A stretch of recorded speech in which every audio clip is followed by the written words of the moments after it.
Olá a todos, olá pessoal, Brenão da Química aqui mais uma vez para falar com vocês, agora para fazermos juntos a resolução do PAS 3, edital de 2022, que é o que está rolando agora, nesse momento que o vídeo está sendo gravado, o subprograma que vai no 2020, 2021, 2022, né?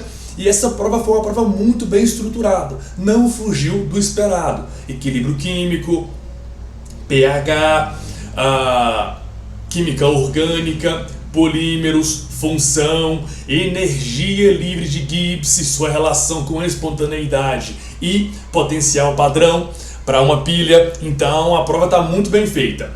Mas antes de avançarmos, eu peço por favor que vocês aí não esqueçam de curtir o vídeo, se inscrever no canal e de apertar o sininho para quando ter alguma novidade vocês estarem vindo aí. Estou pensando em fazer algumas coisas novas, algumas abordagens novas, espero que logo aconteça para poder comunicar com vocês pelo nosso canal do Instagram. Beleza, pessoal? Vamos lá então para poder avançar com a nossa resolução. A primeira questão de química é a 66. Nessa questão aqui eles falam pra gente, ó, tem uma relação, uma reação polimérica, né? Se quiser pode dar uma lidinha no texto que está aí para vocês, ó. Aí dá um pause no vídeo e aí dá a leitura. E vamos para a questão 66. Ele diz para a gente, existe pelo menos 3 polímeros entre os materiais utilizados na obra trouxas ensanguentadas. Se a gente ver aqui no texto, ó, ele fala, na obra trouxas de pano preenchidas com carne, que é um polímero natural que a gente sabe que é um polipeptídeo aí, né?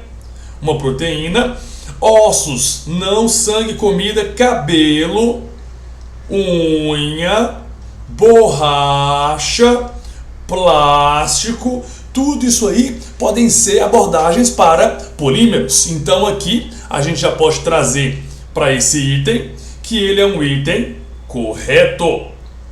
Já começamos com o item correto aí, hein? Vamos para a questão 67. A reação apresentada é uma polimerização de condensação. Caiu isso também no vestibular tradicional desse ano, hein? Reação de condensação é aquela que se une moléculas por grupos funcionais que têm uma certa reatividade, normalmente álcool e ácido carboxílico, álcool e amina, geralmente são esses, tá? Mas podem ser diversos outros. Mas o que é característico na reação de condensação é que tem essa reação e se elimina pequenas moléculas. Água, amônia, ácido clorídrico, geralmente é a água que é eliminada, como é o caso dos polipeptídeos, das proteínas. Nesse caso, nós temos aí reações que são com duplas ligações, como a gente pode ver aqui, e é uma reação de adição que a gente está tendo aí, uma polimerização por reação de adição. Então está errada a questão 67. Vamos para a 68. O estireno apresenta isomeria cis-trans. Quem é meu aluno sabe que eu sempre uso esse tipo de questão como um distrator, né? Olha só, aqui no estireno ele coloca pra gente uma dupla terminal. Dupla terminal não tem como ter isomeria geométrica, né? Porque a gente tem dois ligantes iguais na extremidade do composto, ó. Aqui a gente tem um CH2. Se eu tenho 2 ligantes iguais na dupla ligação, não tem isomeria geométrica, né? Então aí nós não teremos isomeria geométrica ou isomeria cis-trans, que é um tipo de estereoisomeria, que é algo sempre recorrente no ANB, tá, pessoal? Vamos para a questão agora 69. Todas as substâncias participantes da reação de síntese do SBr, incluindo o próprio SBr, são hidrocarbonetos, ou seja, compostos formados unicamente, exclusivamente, somente por carbono e hidrogênio. Isso não é verdade? Todos os compostos aí são hidrocarbonetos. Então aí está correto o nosso item 69. Bacana? Vamos para 70. Caminhando a toque de caixa, hein, pessoal? Olha que linda essa 70 aqui, gente, é o texto introdutório dela. Temos aí um composto que é de função múltipla e função mista, né? Alguns chamam de função composta em vez de função mista. Aqui embaixo temos um composto, ó, que é um alumínio coordenando com 2 grupos desse que foi apresentado de cima, tá? Se quiser ler o texto, pode ir lendo aí, dando um pause e lendo, ó. Tá aqui a parte de cima, aqui a parte de baixo, caso você queira ler. E vamos para a questão 70, que é o nosso segundo bloco aqui. O ácido carmínico possui grupo funcional éter.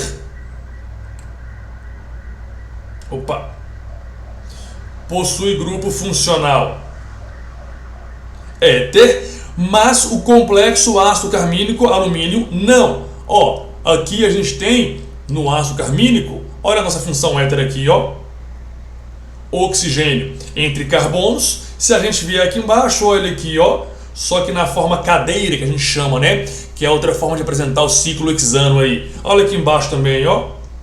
Então nós temos a função éter nos dois compostos, né? Tanto no ácido quanto no seu complexo. Então ele diz que não tem lá no complexo. Então está errada a nossa questão 70. A identificação de funções, pessoal, é aquela questão que você acerta em 30 segundos. Você olha, 30 não, 10 segundos, 5 segundos. Você lê, olha e acerta a questão, tá? É recorrente no Enem, na UNB, em todo vestibular que a gente tem aí onde se cobra o conteúdo de química orgânica. Questão 71. Assinale a opção que associa correta e completamente os grupos hidroxila e carbonila do ácido carmínico às respectivas funções orgânicas das quais eles fazem parte. Lembra que hidroxila pode fazer parte de algumas funções e a carbonila também parte de algumas funções. Ó, hidroxila pode fazer parte de função fenol, pode fazer parte de função ácido carboxílico. Carbonila não pode fazer parte de função éter. Então não tem como aqui, né? Aqui na letra B, ele fala que a hidroxila pode fazer parte da função aldeído e o que não é verdade, né? A álcool pode fazer parte. Qual que é a minha ideia para a questão? Ver quais funções pode participar e aí eu vou lá e confiro se tem no nosso composto ou não. Que aqui ele está falando do ácido em questão, né? Na letra C, ele fala que a hidroxila pode fazer parte do grupo da função orgânica álcool, que é verdade. Se estiver ligado a um carbono saturado, sp3, que só faz ligações simples. Fenol pode fazer parte se ele estiver ligado a um anel benzênico. Ácido carboxílico pode fazer parte se ele estiver ligado a uma carbonila, né? Vamos ver na carbonila ali à direita. A carbonila pode fazer parte de uma cetona e de um ácido carboxílico. A letra C está bem pertinente, hein? Vamos ver a D? Éter para hidroxila? Não. Então já matamos que a questão 71 é a opção C. De C vai passar, o Lele o Lalá, plagiando um grande amigo aqui. Vamos lá. Olha a questãozinha tipo C, ó. Sempre bom, hein, pessoal? O que eles falam pra gente aqui? Eles estão falando pra gente que existe um composto que tem um Ka de 4,10A-4, que ele aí é um monoácido, coloca pra gente a equação de ionização, que a UNB chama de dissociação ácida, né? Fala pra gente que log de 2 é igual a 0,3, na base 10 aí o log, né? E que ele quer saber outras considerações nas questões, que o A- é igual a H+, que a concentração inicial dele não foi modificada consideravelmente pela ionização, porque ácidos orgânicos são ácidos fracos, né? Por nível médio que a gente está falando disso. E ele quer saber que, nesse caso, uma solução de 1 mol por litro desse ácido carmínico vai ter um pH igual ou superior a. É o que ele está perguntando para a gente. Vamos lá então. Como é que pode fazer essa questão rapidamente? A melhor maneira de fazê-la, com uma rapidinha do Brenão aqui, né? É você lembrar que a concentração de H+ elevada ao quadrado é igual a Ka vezes a concentração do ácido em mol por litro. Isso só vale para um monoácido fraco, tá? Já que há para moderados também, inclusive na UNB, isso foi bem utilizado. Então aqui, como a gente quer o pH, a gente tem que achar a concentração de H+, que vai ser menos log da concentração de H+, né? Então aqui essa concentração de H+, vai ser igual a raiz quadrada, o Ka é 4 vezes 10A-4, a concentração é 1. Isso vai dar, essa raiz, né, 2, 10A-2. Então a gente sabe que o pH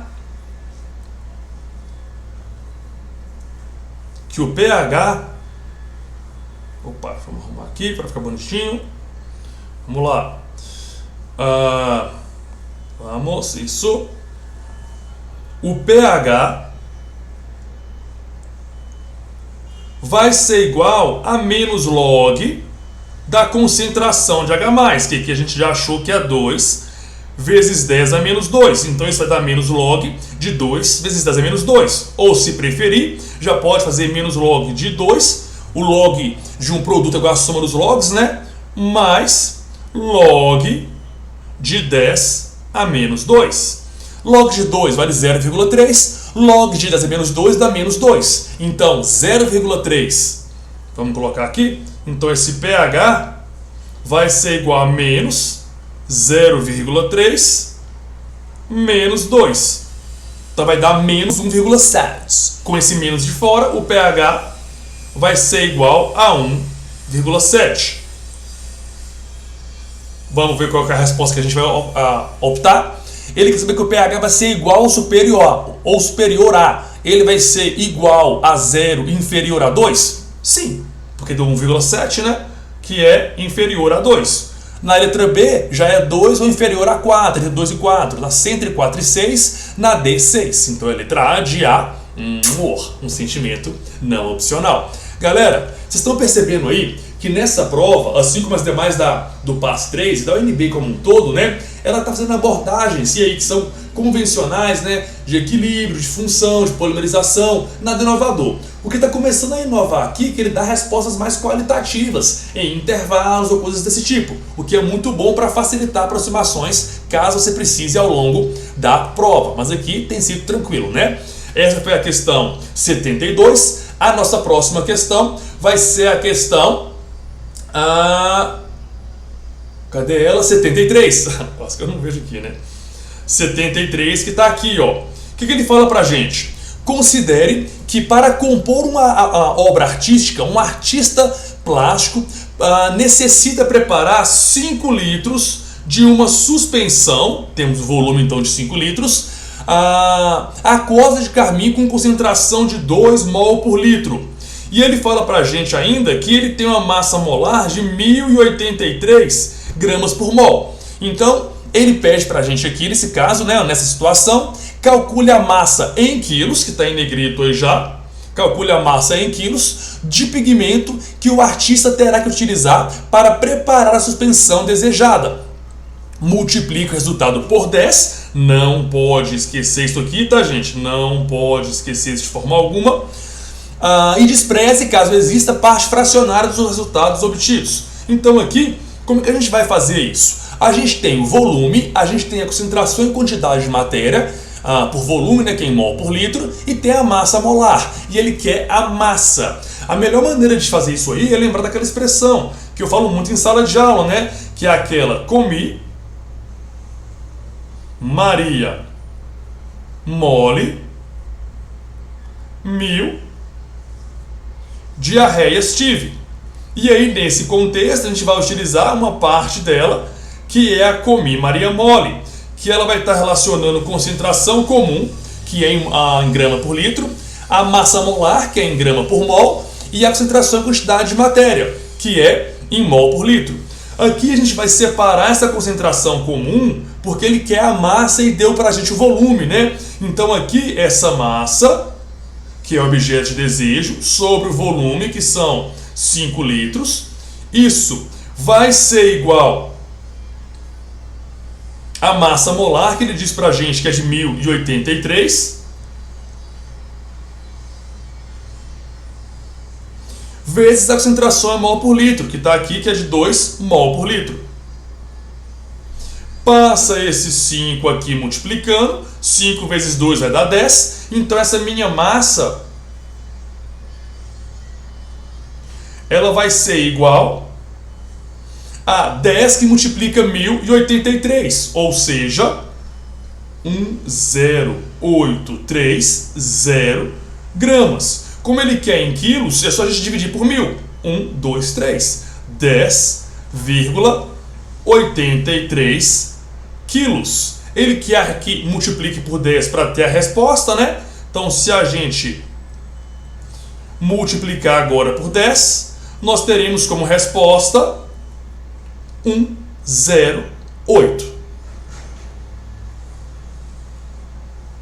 que é o nosso gabarito para essa questão. Questão linda, relacionando transformação de unidades, né, e formas de concentração. Também daria para fazer por regra de 3, só que seria muito mais longo o cálculo, então assim é mais desenrolado. Caso prefira por regra de 3, faça à vontade, o que vale é acertar a questão da melhor maneira possível, né? Se a única maneira possível é a regra de 3, que é a única que você sabe, então ela é melhor.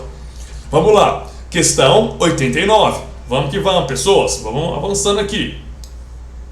Na questão 89, que é o nosso próximo bloco de questões e o último bloco, a gente vai ter aqui, vamos lá, olha, pilhas, clássico, cara da UNB falar em pilhas, hein? Caso você queira ler o texto, tá aqui, dá o seu pause aí para ler o texto, bacana, tá aí, vamos lá.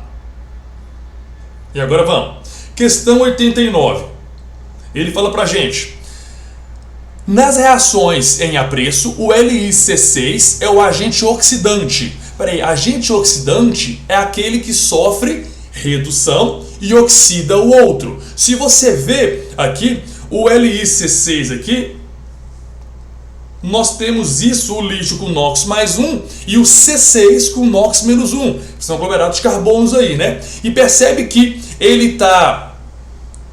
nesse caso, né, cedendo um elétron. Se ele está cedendo um elétron, ele está sofrendo oxidação. Olha aqui o elétron do produto, ó. Ele está cedendo um elétron, então ele está sofrendo oxidação, porque ele está doando elétrons, tem elétron no produto. Se ele doa elétrons e sofre oxidação, ele está reduzindo alguém. Ele é um agente redutor e não um agente oxidante. Então a questão 89 está errada. Vamos lá. Questão 90. Na semi-reação 1, vamos deixar aqui na altura para a gente poder ver a 1, né? Na semi-reação 1, o número de oxidação do cobalto passa de mais 4 no COO2, o que faz sentido, né? Porque o cobalto aqui, o oxigênio é menos 2, vezes 2 menos 4. Para dar 0, o cobalto é mais 4, faz sentido. Para mais 3 no LiCeO2 em questão. Logo, a gente tem agora que, ao entrar o lítio nesse composto, ele agora está com NOx mais 1, o que diminui em 1 a carga do COO2. Então, dessa maneira agora, cada oxigênio valendo menos 2 vezes 2 menos 4, o lítio mais 1, para dar 0, que é a carga total desse composto, o cobalto tem que ser mais 3. Então tá certíssimo o item 90. Simplesmente cálculo de NOx, né? Falou pra gente o passo a passo aí, bem bonitinho. Vamos para a próxima, 91. É correto concluir que a semi-reação 1 ocorre no cátodo. Peraí, cátodo? Lembra comigo, hein? A gente tem que lembrar que será um ótimo momento para realçar isso, né? Que na pilha, o eletrodo positivo é o cátodo que reduz, que é o pipocar, né? Logo, na pilha, o anodo é o negativo, que oxida. Aqui ele fala pra gente, na 91, que a semi-reação 1 ocorre no cátodo. Se você vê a semi-reação 1, ó, ela está ganhando elétron, está no reagente elétron, então está ocorrendo a redução, é no cátodo. A 2, como já falamos, está oxidando, é no anodo. E é isso que ele fala pra gente, ó. É correto concluir que a semi-reação 1 ocorre no cátodo e a semi-reação 2 no anodo da bateria de íon lítio. Certíssimo. Vamos pôr aqui. Certíssimo. Questão 92, que é a nossa derradeira. A partir das informações apresentadas, é correto inferir que a reação 3 possui variação de energia livre de Gibbs ΔG positiva. A reação 3 é a nossa reação global, pessoal, que é a reação de uma pilha, em que ele fala pra gente que na direita, quando ela ocorre da esquerda para a direita, a bateria está descarregando, ou seja, está liberando energia. Ele falou pra gente aqui, ó, quando ocorre da esquerda para a direita, a bateria está descarregando. Se está descarregando, ela está cedendo elétrons. Se ela cede elétrons nesse processo espontaneamente, ela está atuando como uma pilha. Se ela é uma pilha, ela é um processo espontâneo. Se é um processo espontâneo, o ΔG é negativo.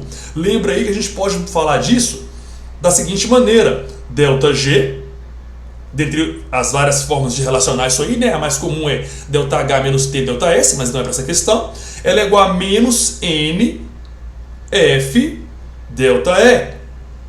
em que, padrão aqui, né? N é o número de elétrons que é sempre positivo, F é a constante de Faraday, que também é positiva, e aí o ΔE que vai definir se o ΔG será negativo ou positivo. Se o ΔE é positivo, como uma pilha, o ΔG é negativo, o que infere um processo espontâneo. Se o ΔE é negativo, que é uma eletrólise, negativo com negativo dá positivo, é o ΔG positivo, que é uma eletrólise, logo não espontâneo. Nesse caso, na descarga elétrica da bateria, está tendo um processo espontâneo, que é a pilha. ΔE é positivo, com esse negativo dá um ΔG negativo, que é processo espontâneo. E ele fala pra gente no item que é a energia livre de Gibbs, nesse caso aí, ela está sendo positiva, o que é errado, né? Porque está sendo negativo, que é um processo espontâneo. Pois é, pessoal, essa aí foi a nossa correção. Espero que tenha sido clara o bastante para você. Caso não, manda mensagem à vontade, mande aqui nos comentários, fale a sua opinião sobre o que você achou da prova do PAS 3, por favor, aqui para eu poder te dar um feedback. Se tiver alguma dúvida quanto à resolução, pode falar aqui ou lá no nosso Instagram, que vai ser um prazer estar interagindo. Por favor, curta, compartilhe, aperte o sininho e espalhe para seus amigos, para a gente poder estar cada vez mais interagindo e auxiliando mais pessoas com conhecimentos químicos, que é algo maravilhoso. Beijo para vocês e logo eu venho com PAS 2 e PAS 1 também.